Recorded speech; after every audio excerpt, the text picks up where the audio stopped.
বিগত কয়েক দশকের পর সেখানে সারা রাজ্যের প্রায় ১৭ লক্ষ মানুষ বন্যায় এফেক্টেড হয়েছে। আমাদের যে আগরতলা শহর সমস্ত জায়গা জল, বিশেষ করে নদীর পাড়ে যেসব ওয়ার্ডগুলি আছে সবাই জলমগ্ন ছিলেন।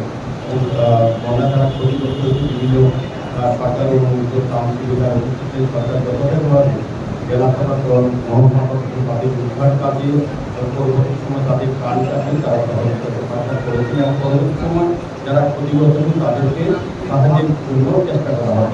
আমাদের রাজ্যের মাননীয় মন্ত্রী প্রফেসর ডক্টর মানিকা মহোদয় তারা রাজ্যবাসীর কাছে বিভিন্ন স্বেচ্ছাসেবী সংগঠন ক্লাব ব্যক্তি প্রতিষ্ঠানের কাছে আবেদন রেখেছেন বন্যায় ক্ষতিগ্রস্ত মানুষের পাশে দাঁড়ানোর জন্য।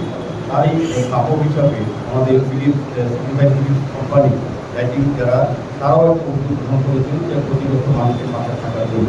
তারই ফলস্বরূপ আজকে কিন্তু লাইট এটা ছোটো বাল্ব দেওয়া হবে। যখন বিদ্যুৎ আমরা দেখেছি এই বন্যায় সবচেয়ে বেশি যে জায়গাটা ক্ষতিগ্রস্ত কৃষি, তারপর হচ্ছে বিদ্যুৎ ব্যবস্থা।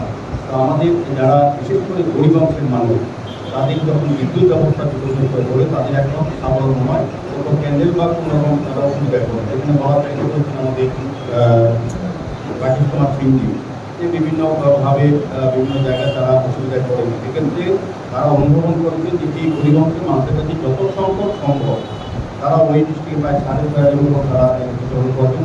তো আমি ওনাদেরকে কালকে আমার সাথে দেখা হয়েছে ডিএম সাহেব বলতে যে আমরা 11টা ওয়ার্ডের মধ্যে যেগুলি নদীর পাড়ে আছে যারা অত্যন্ত গরিব অংশের মধ্যে যাদের অত্যন্ত প্রয়োজনীয় আছে সেগুলির মধ্যে আমরা তাদের কাছে একটা প্রোগ্রাম দেবো। তাছাড়াও যে কথা রাজ্যতে আমাদেরকে দেওয়া হয় আমরা ওয়ার্ড ভিত্তিক প্রোগ্রাম করে তাদেরকে মিলিয়ে বিতরণ করবো। একটা বার্তা দেবো যে city by Philips company lighting company তারাও আমাদের পাশে আছেন যারা বন্যায় ক্ষতিগ্রস্ত হয়েছে সরকারের কাছে তারা সহযোগিতা হাত বাড়িয়ে দিয়েছেন।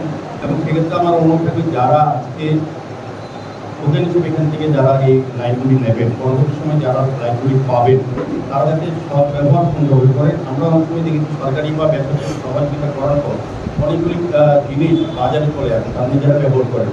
এটা সম্পূর্ণভাবে নিজেদের ব্যবহার করতে হবে এবং যারা সিলেক্ট করবেন যারা মাননীয় কর্পোরেটররা আছেন বিভিন্ন জনপ্রতিনিধিরা আছেন বা যাদের মধ্যে এটা সিলেকশন হবে আমার রিকোয়েস্ট থাকবে প্রকৃত যাদের প্রয়োজন যারা এটা ব্যবহার জন্য প্রতি মুহূর্তে যখনই প্রয়োজন হবে তাদেরকে দেওয়া উচিত এবং তারাই এই কাজে কিন্তু তারাই এসছেন এবং আমাদের বলেছি তারা উনিও যথেষ্ট বন্যার সময় ওনাকে ধন্যবাদ জানাই আমাদের রাজ্য সরকারের মাননীয় মুখ্যমন্ত্রী সহ মন্ত্রিসভাকে এবং বিশেষ করে জেলা প্রশাসন এবং মহকুমা প্রশাসন এই মানুষের বন্যার সময় উদ্ধার কাজ দিয়ে এবং ত্রাণের সেবা এবং পরবর্তী তাদেরকে আবার ফিরিয়ে কোনো জায়গায় ফিরিয়ে দেওয়া তাদেরকে আর্থিকভাবে সমৃদ্ধ করার জন্য কিন্তু আমাদের প্রশাসন কাজ করছে। আমার বিশ্বাস থাকে এরকম যারা